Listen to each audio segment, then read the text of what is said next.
Hello and most welcome to 1100 of the series, and we are today shooting in the little well, the holy well of the Apostle Paulus. It's a rather groovy place to shoot in, and what would be better here than to take up an article of John Apleton. It's called, that doesn't look too correct. Let's see if we can get that straight.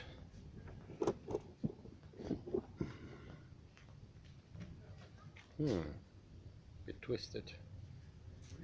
It's called Self, Other, Earth and Cosmos, and the dorsal ventral relationship.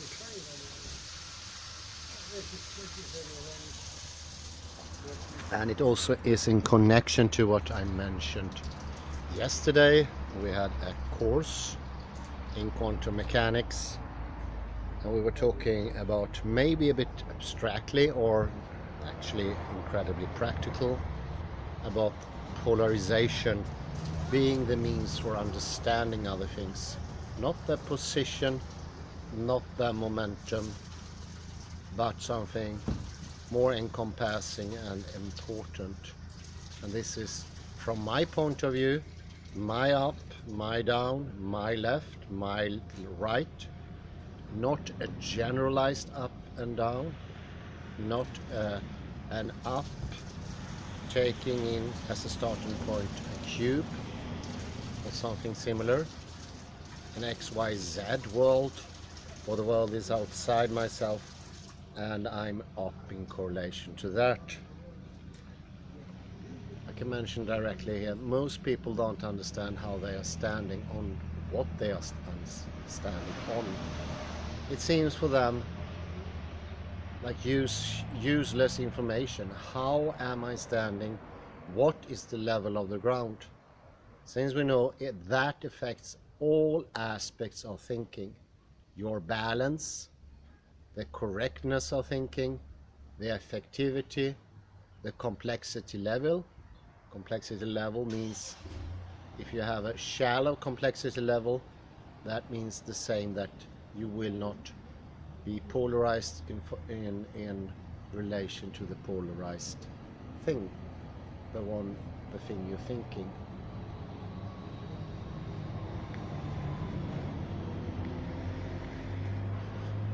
You become a brain in the vat, or a human being in this horrendous state as René Descartes was, detached from himself in a slouched, sunken together position, and with this distasteful idea of thinking being outside his own body somehow. This is what Richard Ewing called the transcendental I, or why not the transcendental ego. The perception that thinking is beyond your own body, how you stand, on what level you stand, is not important.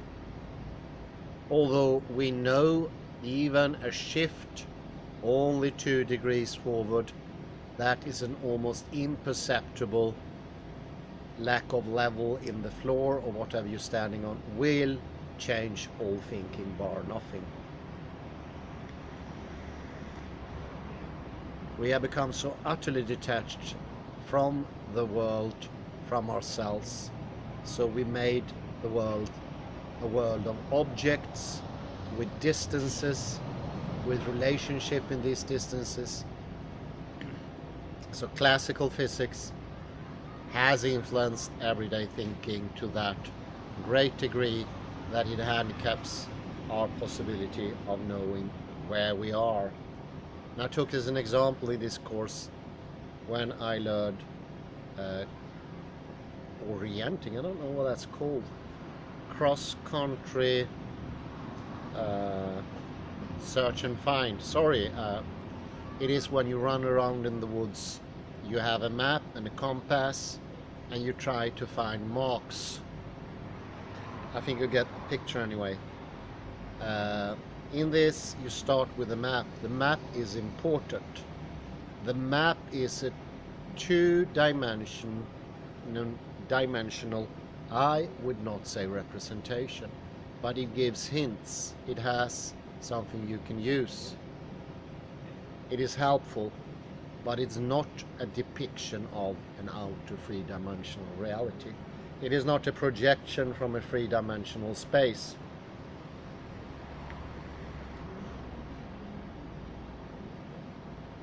Reality is you being you in that reality with your up.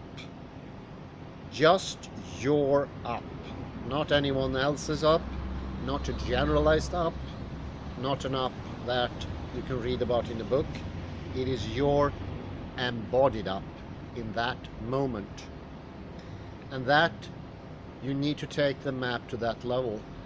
And it's not only the map, because you're using your polarization skills, and that is affected of how up you are, how balanced you are.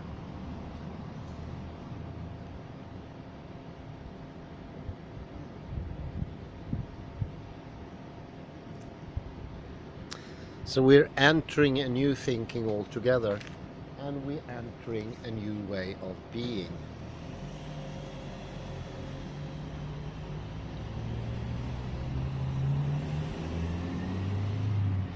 And this will be a clash with the older thinking.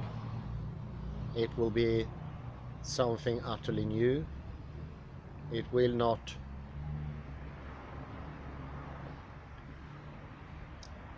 be subdued or lying in a relationship to the map reality or the three-dimensional cuboid reality. It will be something where you are immanent in this world, and where all possibilities are still alive. One could also say a too strict view on the map is a preemptive collapse of reality that makes you not be able to have all possibilities at the same time. All possibilities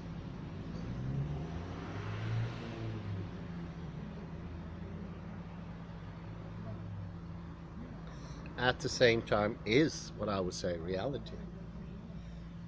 The title of the article by John Apleton, which I will put the link in with the upload, is called Self, Other, Earth and Cosmos and the Dorsal Ventral Relationship.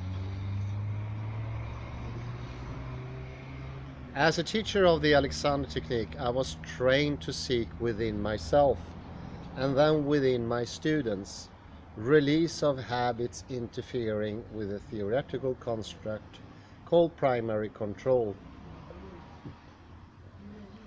I had found Alexander lessons very rewarding. They brought me relief from body pains and lifted my spirit and sense of self. With excitement, I endeavored to inhibit unnecessary and interfering habits of use that I could discern in myself, and in time I tried to teach this inhibition to my students as well as discover their interfering habits. Over time, I did not abandon the hands-on skills that I had learned as a teacher, but I did develop new and additional ways to assist in the release of habits that interfere with Alexander technique's primary control, as well as interfered with other theoretical constructs that I had developed along the way. For most of these constructs, all new principles of healthy structural posture was the development of a theory of appropriate relationship of the dorsal and ventral surfaces of the body. And I would say that is very akin to polarization instead of localization and momentum, being endophysics rather than exophysics. The means of exploring and attaining this appropriate relationship as well as other relationships, became specific imagery that I came to call posture release imagery.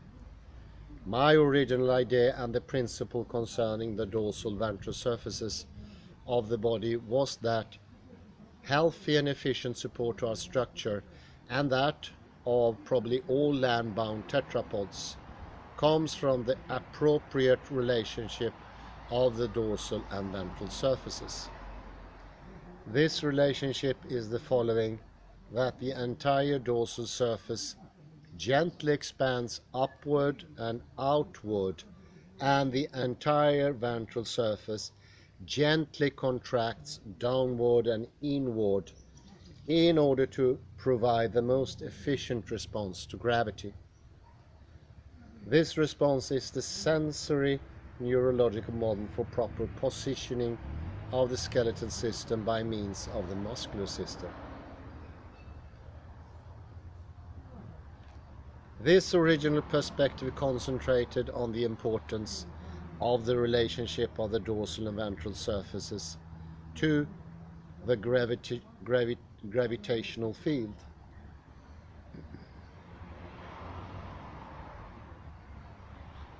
At first, posture and use seemed to me, as it does to others, to be primarily an issue of getting right with gravity.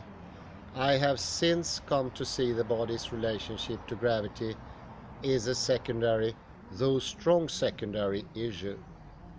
In my new concept, together with the thinking of Jan B. Aiskens, the body's relationship to itself is paramount.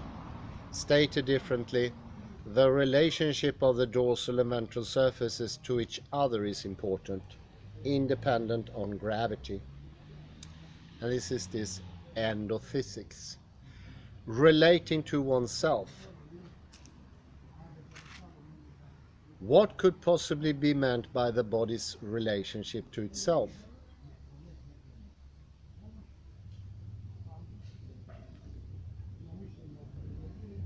Adult humans in health are oriented around their ventral surfaces, as principles above suggest.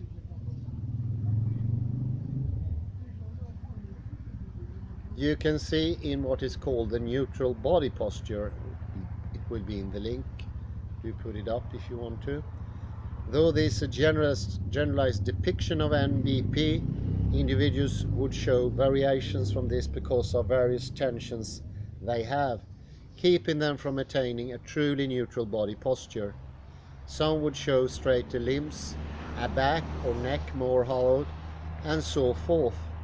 If these variations were persistent, it would seem to indicate the relationship between their dorsal and ventral surfaces is not ideal.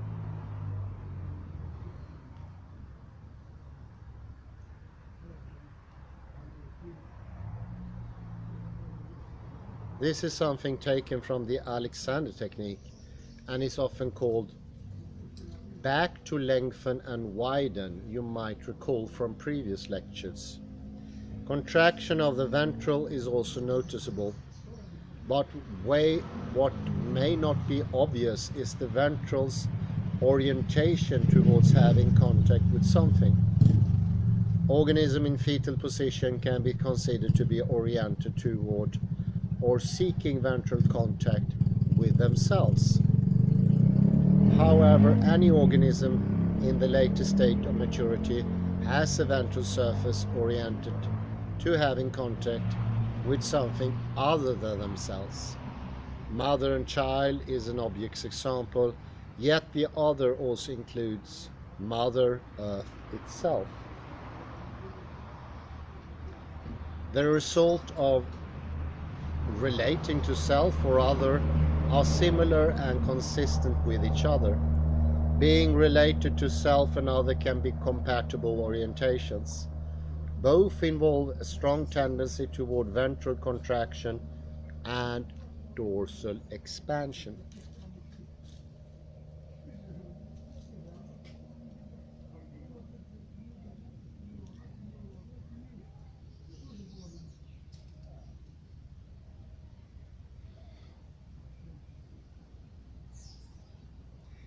Next, I will argue that the dorsal-ventral relationship is still maintained in a more expanded version when any individual meaningfully and caringly relates to another or to many others, as in a group.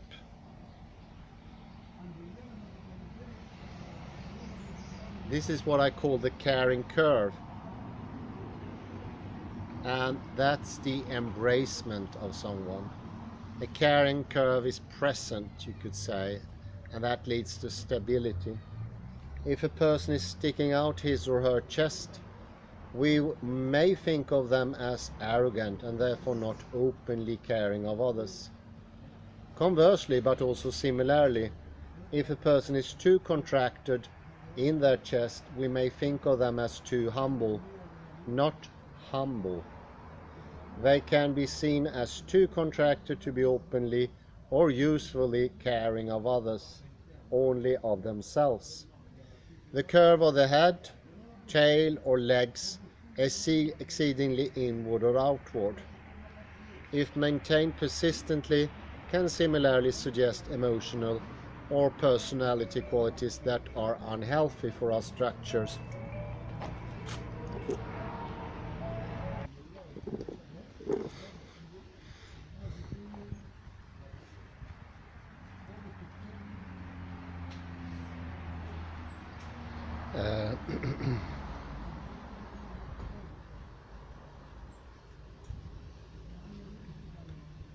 With the curve of the head, tail or legs exceedingly inward or outward, if maintained persistently, can similarly suggest emotional or personality qualities that are unhealthy for our structure, as well as perhaps for our emotional psychological lives. I have chosen caring as the most encompassing word I can think of to characterize the effect associated with the general dorsal-ventral relationship I described. Consider for a moment images of people being careless. There is visible, or at least sensed, throwing away of the dorsal-ventral relationship to be seen in this act. Being carefree, careless, or non-caring can hide tensions behind a display of freedom. Unfortunately, freedom from tension is too often the dominant or only goal in a person's mind, who takes up one or another mind-body discipline. It may be more important to develop a healthy disposition toward embracing and protecting, which will in turn aid in the attaining of that tension-free freedom. Some relief from somatic complaint can be found in the adage, if you want to be happy, make someone else happy first. It is true, no doubt, connected to the principle that I promote here. Caring is not a term that is used in the body relationship described in the Alexander technique, or any other discipline we generally use is what is cared about. But I think it should be in psychophysical re-education disciplines. If we talk only about body mechanics or freeing this or that, I think that many quietly assume that balance in the gravitational field and release of unnecessary tension leading to good posture are the only appropriate subjects. As a result, some balance within us that affects posture balance and unnecessary tension is not achieved. It is a valuable goal to seek, experience, and then maintain emotional balance, and to release whatever interferes with healthy caring, healthy desire, healthy assertiveness, healthy humility, and so forth. It affects the very musculature that is interfering with our weight commitment, our primary control, our goals for good posture, freedom of choice, and freedom from unnecessary tension.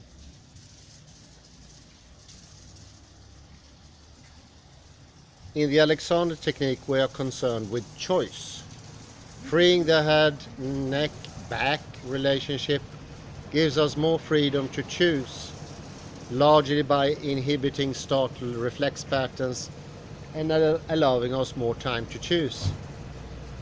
This is true as well as with balancing, though I improved weight commitment.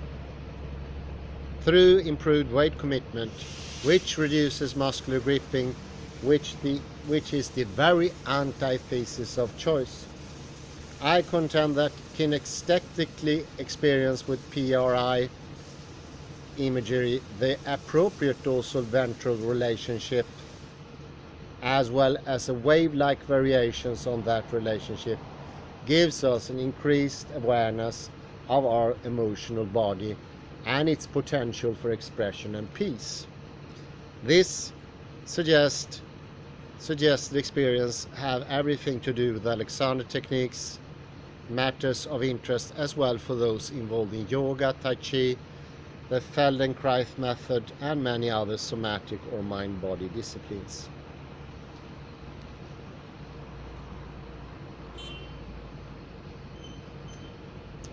The relationship to Earth is very important, and this is almost always ignored.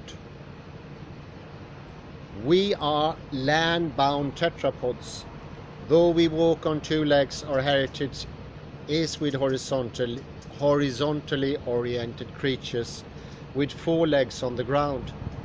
Even earlier, our heritage is with creatures in the sea that developed in a very different gravitational environment. The influence of the vertical pull of gravity is diffused in water to become multi-directional water pressure, which, especially at an increased water depth, is much greater than air pressure. The expansion of the dorsal surface is important to offset this pressure, so the ventral surface represented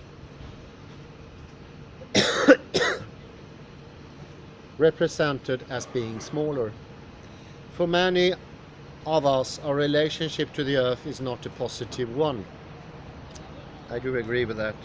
This is what I usually see. We ignore our connection to the Earth. Instead, we live in this so-called three-dimensional cuboid of unreality, where we never orient ourselves, and I think that would lead to the very idea of the mind being situated somewhere outside of the body.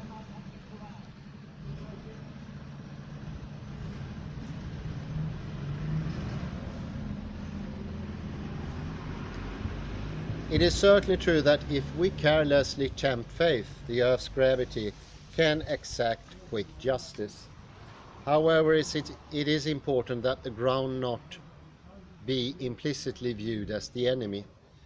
The solution to the question of balance is not to think of ourselves as tottering bipeds, needing to learn balance because at any moment we may become potential victims of the great pull gravitation exacts. The solution is to embrace the Earth. This may sound just like a poetic line. However, it is nothing more than an extension of the appropriate dorsal ventral relationship with the self and other that we have already discussed.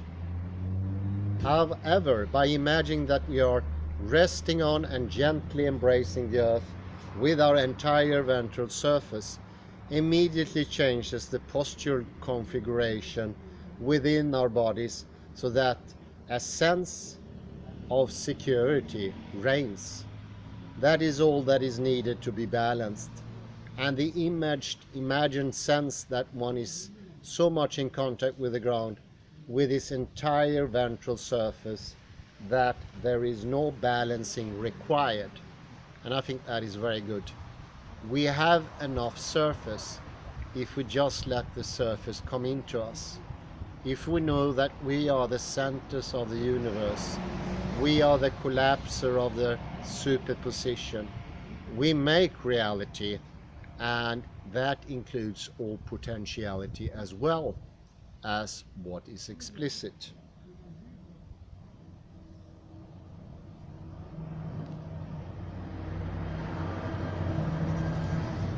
The result of taking in Earth is that we are being balancing directly. We don't have to do anything to balance. Once we take in the Earth, balancing naturally occurs.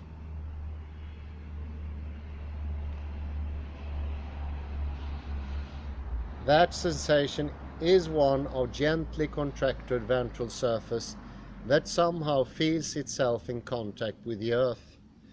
With no balancing required, there is no fear or uncertainty.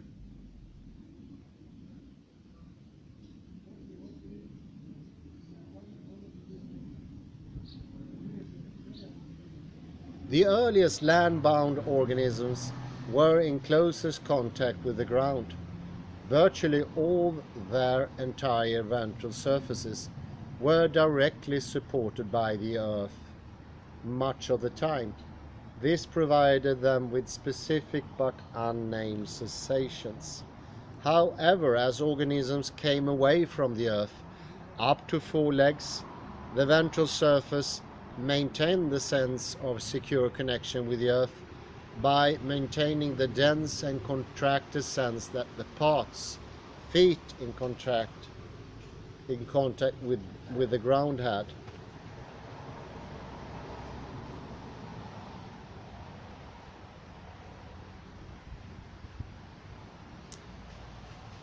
Later, as we became second stage upright onto our hind legs, which gives us more options, we did not lose that historical security with the Earth.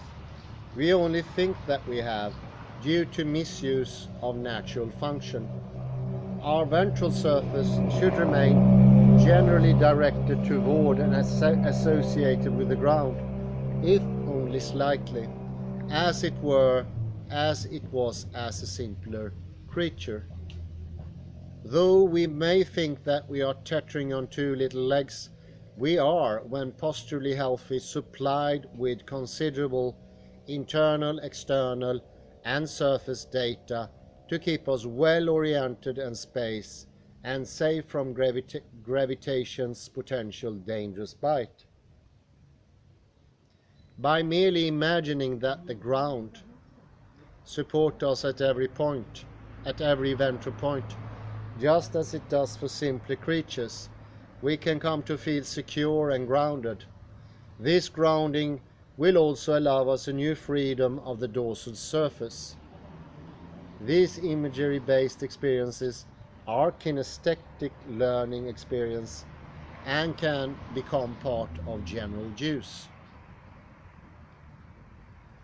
From success with this and other posture release imagery should become understandable that it is our tactile/kinesthetic proprioceptive sensations, aided here by some visual data and visual imagery, that controls and promotes the appropriate use of our bodies. Humans may generally have, as F.M. Alexander said, debauched kinesthesia, a poor sense of the relative status and location of body parts in space and in relation to each other. However, rather than merely distrusting our kinesthetic sense, we can ask the question, what constitutes undebauched kinesthesia? What is healthy kinesthesia? I think that the answer is in PRI's imagery and the principles behind them.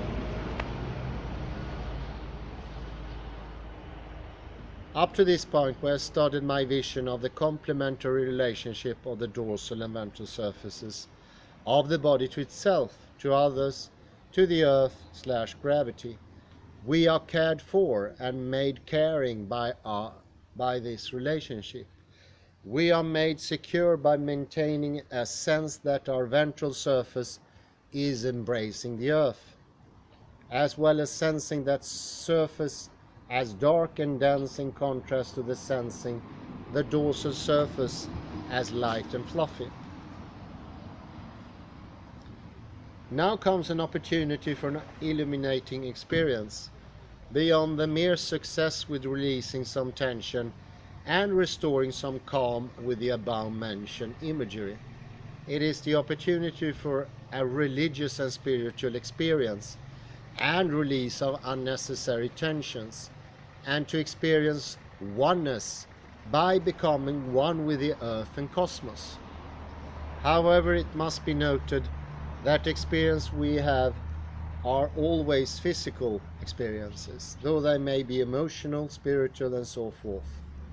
Moreover, envisioning yourself, as this article suggests, is so non-habitual as to be potentially life-changing. Therefore, just read an experiment with the following.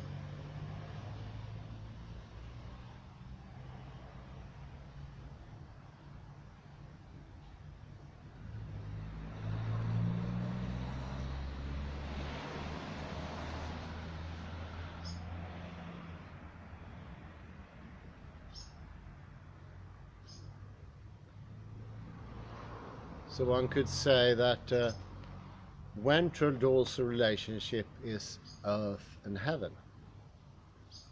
Yin and yang, ha, ta. Where ha is the sky or the sun, ta is the darker, moony, stable substance that we are standing on. I think this is leaving the non-localized cuboid relationship to ourselves and the world, and getting back to ourselves, getting back to a consciousness as Richard E. Lynn describes as being in the center of the chest, the thymus, the sensing detail. And in the gestalt of classical physics, we need to narrow ourselves to exist, because we see ourselves as only one possible explicit collapse of a superposition, or a collapse of potentiality into only one actuality, where in fact there are many possibilities constantly going on, and the myriads of possibilities, that is what reality is. Less realities, less possibilities. And if you go to the extreme, you will have ready-made objects in a cuboid, dimensional, situational XYZ diagram as the worst case scenario. Then you perfectly lost all sense of reality. And that will be both spiritually, mentally, and physically.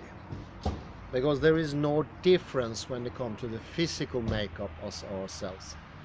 Because physical, mental should all be situated here, in the true upness of ourselves, in the true leftness of ourselves, the true rightness, back and front. This is also what ventral dorsal mean.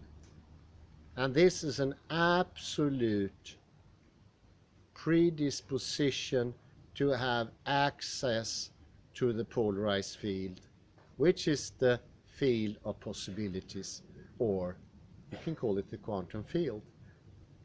The field of possibilities is reality.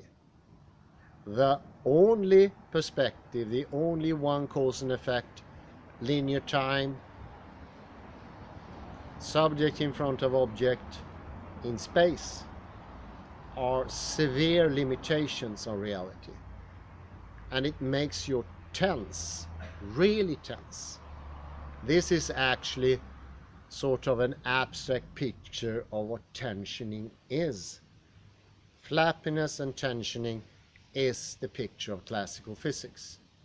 They are simultaneously undivisible the same thing. But seen from different angles, one seems more physical, the tension over flappiness, and the other one seems more mental, as the philosophy of Descartes or any other unbodied person.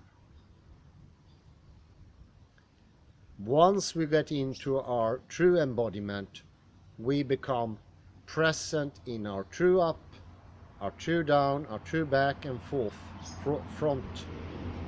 This is relationship.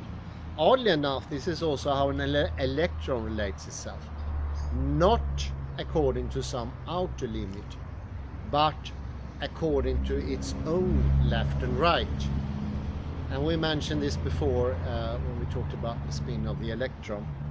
And it seems so paradoxical when we're stuck in the classical physics. It seems very paradoxical, but it's very true. And I think it can only be felt once you go into the body. Then you can understand it.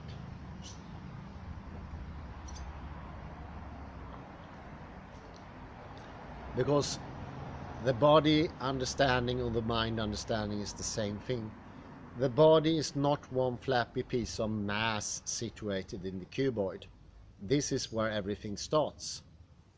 And this puts more flesh on the bones if we talk about Lakoff and Johnson, for instance, who show that the most abstract is the most embodied.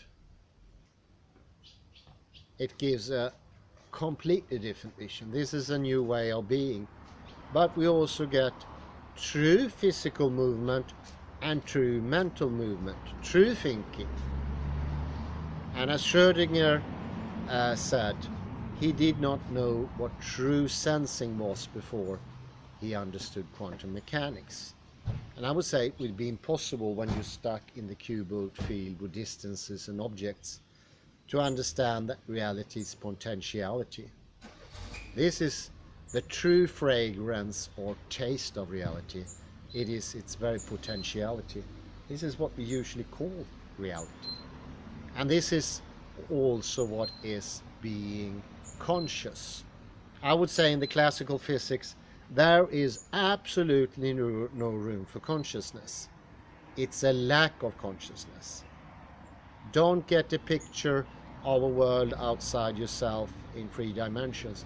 Get a picture you are not aware, and you call this non-awareness classical physics or 3 dimensions. Our ability to go and sense potentiality directly gives us choice. And I would say a proper reality is always a choiceful reality. It's a reality where you can make choice. Whereas the classical physics doesn't give you any choice, because choice itself is awareness or the soul. The soul gets lost when a predetermined cause and effect relationship is well established and stabilized.